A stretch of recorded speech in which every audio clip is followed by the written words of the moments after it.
Last Monday I sat down, ran for prompts, closed my laptop, and didn't really do that work again until Friday. The AI handled it. I'm going to show you the exact setup that quietly ran my week, how many hours it actually gave back. And because I'm not going to sell you a fantasy, the two things I tried to automate that completely backfired. Because the goal isn't to look busy with AI.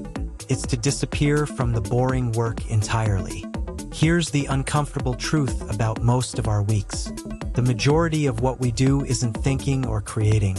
It's moving information around, sorting email, writing the same kind of reply for the 10th time, turning a messy call into clean notes, drafting the thing before the real thing.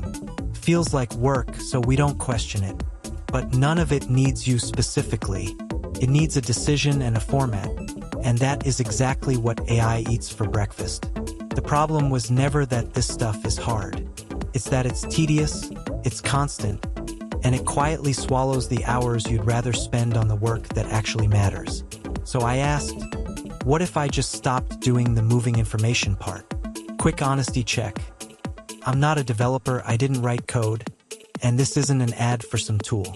I use things most people already have access to, set it up in an afternoon, and I'm going to tell you flat out where it failed, because that part will save you more time than the wins. Let me walk you through the 4 things I handed over. I picked the 4 tasks that ate the most time and required the least real judgment. 1. Email triage, sorting what matters, drafting the routine replies. 2. Meeting notes, turning a rambling recording into clean summaries and action items. 3. First drafts, the rough version of anything I write, so I'm editing instead of staring at a blank page. 4. My weekly recap, pulling the week into a tidy summary I used to write by hand. Notice the pattern. None of these are the actual creative work. They're the scaffolding around it. That's the rule: automate the scaffolding, keep the thinking. Pick the tasks that are repetitive and formatable, not the ones that are actually you. Now how, without touching code? The trick is to stop typing one-off questions and start building reusable prompts. For each task, I wrote one detailed prompt, a little instruction sheet that I could run again and again. My email prompt knows my tone and my rules. My notes prompt always outputs the same clean format.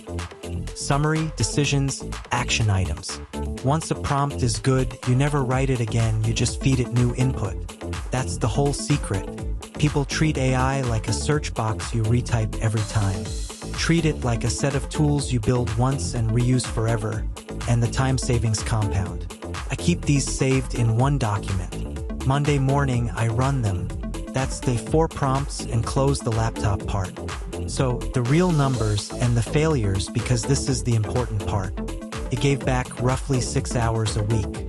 Real hours, the boring ones. But 2 things I tried to automate were a mistake. First, anything requiring real relationship judgment, a sensitive message to a specific person, the AI made generic and a little cold, and that actually costs you trust. Second, high-stakes decisions.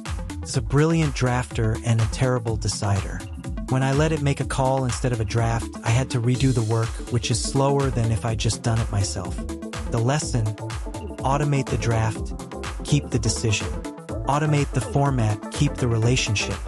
The moment a task needs your actual judgment or your actual voice, that's the line. And crossing it doesn't save time, it costs it. After the experiment ended, I dropped some of it but kept one routine that changed my weeks permanently. Every Monday, a 15-minute AI kickoff. I run my saved prompts on everything that piled up, and in 15 minutes the week's scaffolding is done. Inbox triaged, draft started, notes cleaned, recap templated. The rest of the week, I'm editing and deciding, not generating from scratch. I start every day already ahead instead of buried. That's the real unlock. Not AI does everything. But AI does the first 80% of the boring stuff, so I only touch the 20% that needs me. 15 minutes on Monday buys back hours all week.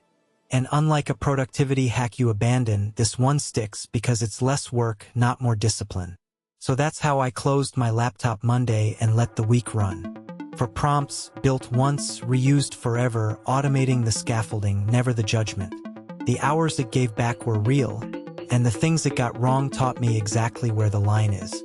So here's the one thing to do today. Pick the single most repetitive task in your week, the one you've done 100 times, and write one good reusable prompt for just that. Don't automate your week. Automate one annoying thing. Well, that's where this starts. And if you want the exact 4 prompts I used, the email one, the notes one, all of them, I put them in a free pack and the link is in the description. It's free, just grab it. Subscribe if you want the next one, and I'll see you there.